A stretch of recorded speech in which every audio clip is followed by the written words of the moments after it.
People ideally interpret risk as dangerous. When somebody says, "Oh, are you going to take the risk?" they ultimately mean, are you going to take the plunge even though you know it's dangerous? That's what they mean.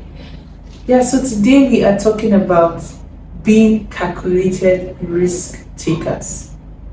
High achiever habits. Guys, welcome to my channel, everyone. Welcome. If you're just joining us, my name is Onyopa, and we are on the series called The Habits of a High Achiever. Today we are looking at calculated risk takers. Remember, this series is from the man named Tom Foley. Like, he is the author of the book Rich Habits, and he has written a number of habits that are consistent with a high achiever. And one of the things we are talking about, or one of those habits we are talking about today, is being a calculated risk taker. So people say dangers are not equal. Some are high up there, some are very low. It differs. And it is important for you to know that there are two kinds of risk takers: the foolish risk takers and the calculated risk takers. That foolish risk taker, or somebody who is taking a foolish risk, is doing that without investigation, without due investigation. You just take the plunge just because maybe you heard that, okay, this is working out for someone else, and you just go in. That is being foolish. An example is these Ponzi schemes that are out there right now. Sometimes you hear your friends, they tell you how that they've made so amount of money, and all you need to do is bring your own amount of money and you'll be able to double it. You're not thinking about, how is this feasible? Is this actually feasible to be able to double your amount of money in this number of days? Or usually it's a number of days or a number of months. It's not usually up to a month, but you should be able to double your money at so period of time. So that's an example of a foolish risk.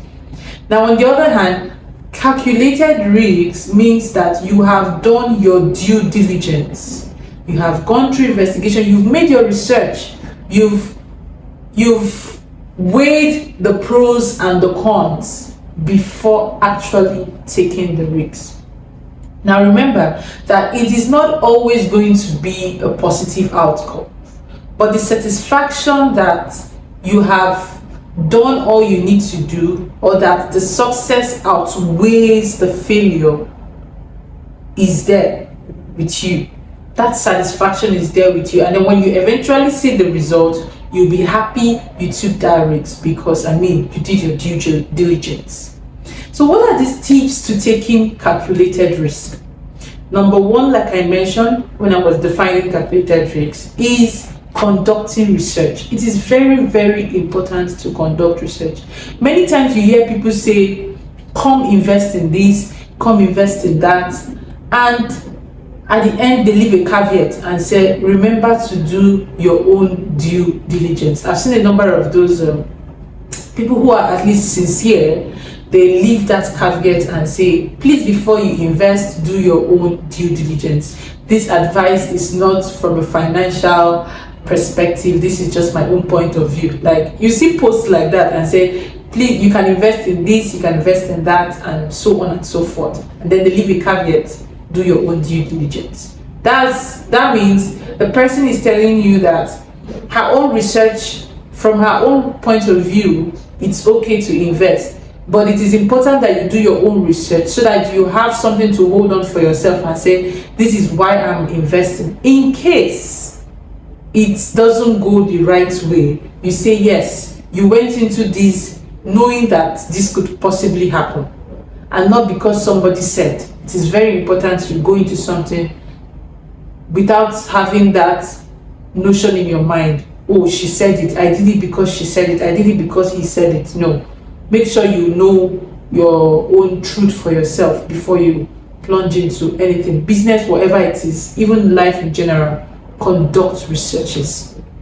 Number two is prepare for mistakes. Prepare for mistakes because it will not always go the way you want to. You can conduct all the research in the world and be so sure that your success rate is 90% and eventually it is that 10% failure rate that comes to be. Why we are saying, oh, this thing has a 90% success rate and a 10% success failure rate. It cannot be that when it's your turn or when it's for you to do it, you then get the failure part. So prepare for mistakes. Even if the margin is very low for mistake, still have in mind that it is possible that this all go wrong. So prepare for mistake before you plunge into anything, whatever it is, especially business-wise. Please prepare for mistakes. And number 3, set checkpoints. The reason you're setting checkpoints is because you can be taking a risk for something that has a return on investment in years or months to come, maybe a long time. The return, you can only see the return on investment in a long time. Now, the reason for checkpoints is to track your progress. Are you on track? So a good example of explaining checkpoints would be maybe when you're traveling in Lagos, Nigeria, for instance, when you're traveling from one point to another, or maybe going from Lagos to the east, you always see various police checkpoints before you get to your destination. So at each checkpoint, they're always checking, even though you know how Lagos is or how Nigeria is. But the objective of checkpoints is to track your progress. Are you moving in the right direction? Is this risk making sense? Is it right to continue, or is it time to pull away? That's the reason we set checkpoints. As much as this return on investment is in months to come or years to come, you have to place checkpoints. Maybe 3 months intervals, you do a review of what you're doing. Am I on track? Am I making progress? Does it look like we are going to arrive at that return on revenue or return on investment at the end of 3-5 years, or as the case may be?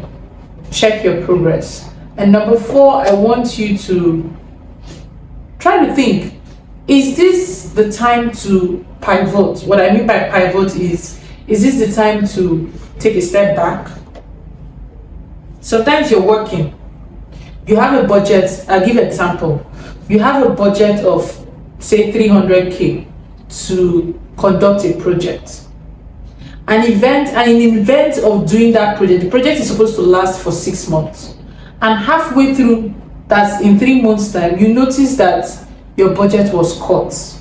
So you now have to work with 100k instead of 300k. Now, what do? You ask yourself, is this possible with 100k, or do I switch things up? Do I take things away? Things that I've said, okay, this is what I will do. These are the long list of things I'm going to do to make this project work. Do you start removing some things, or do you just withdraw totally and change course to something else that is feasible with that 100k? So that's what I mean by pivoting. So you have to know, is it the right time to pivot? Is it the right time to change your course? You know, when you're working in a ship, like the ship on the sea, sometimes you're moving in one direction and you notice, or the captain notices that there is storm ahead. They change course, maybe move in a different direction for the storm to subside a little before they continue their journey on the right destination. So is it time to pivot, or do you need to keep going? You have to ask yourself that question.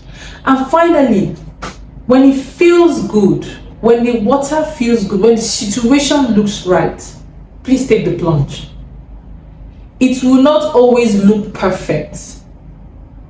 An entrepreneur or an individual who does all the due diligence in the world, in fact, you are very skilled in doing due diligence. You are very skilled in conducting investigations.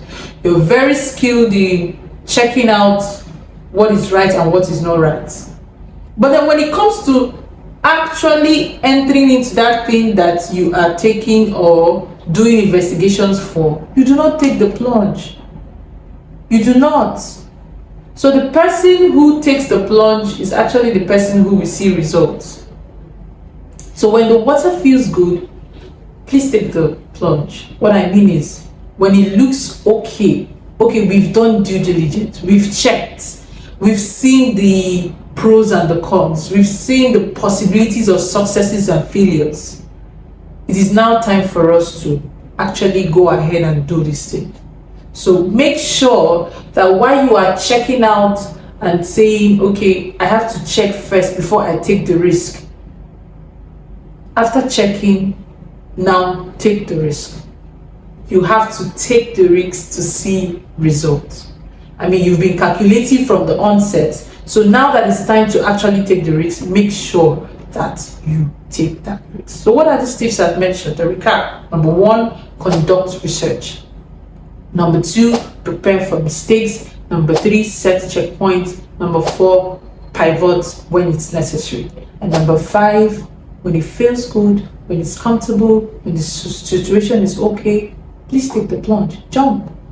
Take that plunge. Take that risk. Don't keep waiting and stay undecisive. That will not help you. That will not help your business, as the case may be. That's it for this episode, guys. Thank you for watching. Remember to subscribe. Remember to turn on the notification bell so you get notified when the video drops. Bye, guys.